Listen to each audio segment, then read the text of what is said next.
Sorry for the false start, guys. A little computer glitch there. This is Diana welcoming you to week 4 of graphic novel. This week we're going to begin our discussion of mystery and our look at Blacksad. For those of you who don't know, I like throwing in little titles for myself that are relevant to the subject matter of the day, and a Continental Op is short for Continental Operative, which is one of Dashiell Hammett's more interesting characters. Hammett was one of the writers who worked for the pulp magazines, which also gave us John Carter of Mars, Doc Savage, The Shadow, and other superhero predecessors.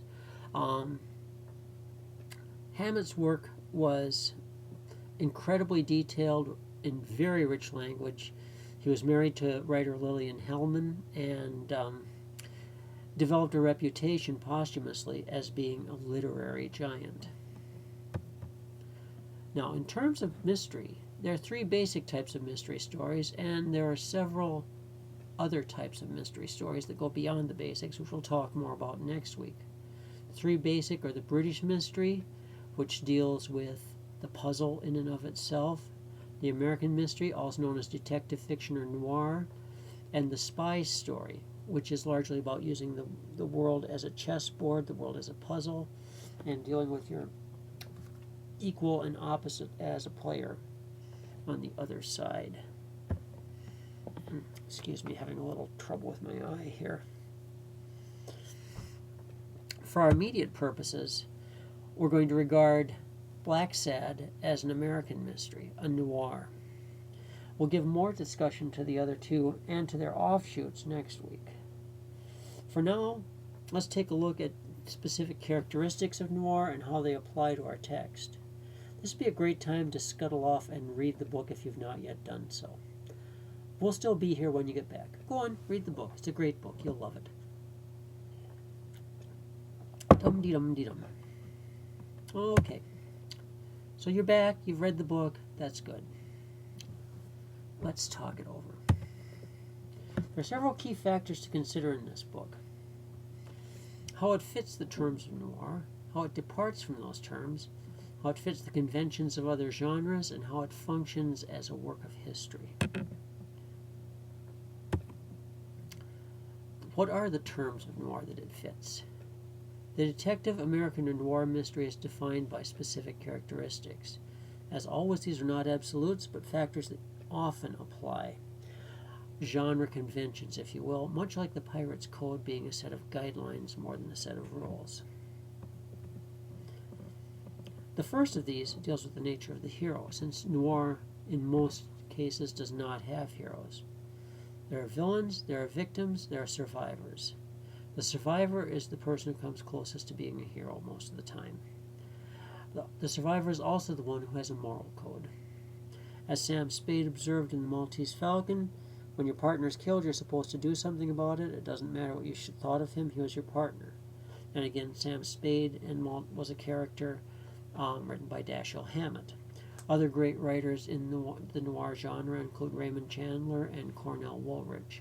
I would marginally classify Patricia Highsmith's Ripley books as noir, but that's a bit of a reach to some people because there are a lot of people who contend, and I don't agree with this, but there are a lot of people who contend that women cannot write noir, that's an inherently male genre. Which leads us to the discussion of women in noir. Women in noir are either asexual, like the blonde helpmates in Alfred Hitchcock films, or untrustworthy, often serving as the villains, like the seductresses in Hitchcock films, who murder or attempt to murder to accomplish their goals. The default for sexualized women is either villain or victim. If it's villain, she becomes the Black Widow. She mates and then she kills. Either way, female sexuality is not to be trusted in noir, and distrust of women often leads to deep male bonding, and the bonding becomes so deep that it often has homoerotic overtones. I love the little curlicue of smoke that looks like a skull there. I think that's so beautiful. This is a wonderful poster. Gilda is a fascinating film that is the archetype for many of the narrative aspects that we're discussing today. Visually, noir is associated with dark. Night alleys, jazz clubs, sultry women in slinky dresses, figures in deep shadow, men carrying guns, everyone looking grim. If people do laugh, they laugh in a very cold way. This is not to say there's no light and no color in noir, but when color is used, the mood and tone remain dark, they remain urgent.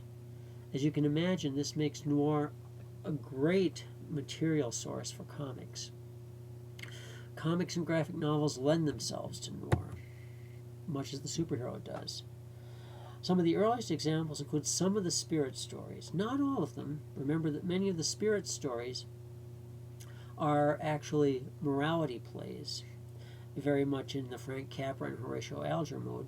It rhymes with Lust, which some of you read as your lead-in graphic novel, and Chandler's Red Tide by Jim Steranko, who some of you will remember from comic history for his work on Nick Fury and Captain America.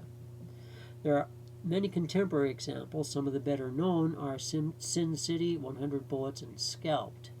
There's a wonderful little one called Volcanic Revolver.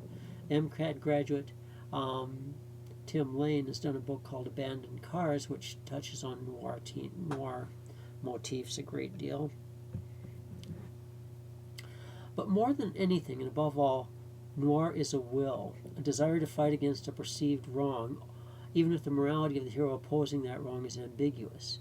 In fact, the notion of right is ambiguous in noir, too. Everything falls into shades of gray. It's just a question of which side you're on, if you're a light gray or a dark gray. And the previous discussion doesn't allow for the possibility that there are strong women in noir. Dizzy in 100 Bullets comes to mind, or the protagonist in Alan Rudolph's Remember My Name. I love this poster. It's a fascinating movie in its own right. Very deep psychological drama. And it's unusual to see Anthony Perkins as some sort of villain instead of some sort of, as a victim instead of a villain. I misspoke there. So, that's a fundamental explanation of what constitutes noir. So how does Blacksad fit into this, and how does it not? What do we make of this cat? Yeah, it's noir more than it's anything else. There are other things to consider, though. It's also a furry story, and it's political allegory. The political allegory ties to specific aspects of U.S. history, which is difficult since the book's creators are Spanish and the publisher is French. But this is not unusual. Consider the Clint Eastwood Man with No Name trilogy. Films that revitalized the American Western, which were made by an Italian director and an Italian-Spanish production company. Other cultures often appropriate and reinterpret American texts. Blacksad's also a furry, a funny which goes beyond funny animal and uses more humanized animals as shorthand for character type. A woman being catty, a loyal man being portrayed as a dog, a disloyal man being portrayed as a dog. You get the idea.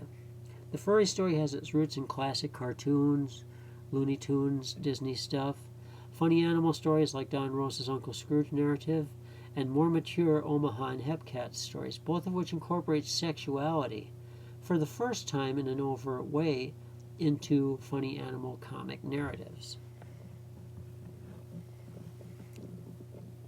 There are also political aspects to consider in Blacksad. The first story jumps in with standard noir tropes.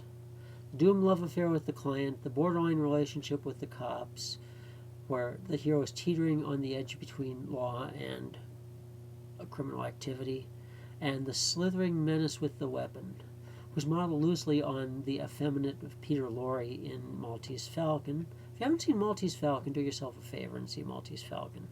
But there are other examples like the character of Escobar in Chinatown, who's the one holding the knife to the nostril here as he says, "Pretty nosy guy, ain't you? Here's what we do to nosy guys." If you haven't seen this film, this is another one that you should add to your list. It's a phenomenal piece of work. It's full of some very creepy stuff, and the sexual ambiguity is fascinating.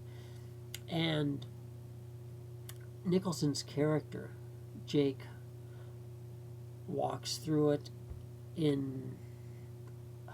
I can't describe it. It's fascinating. Well worth your time.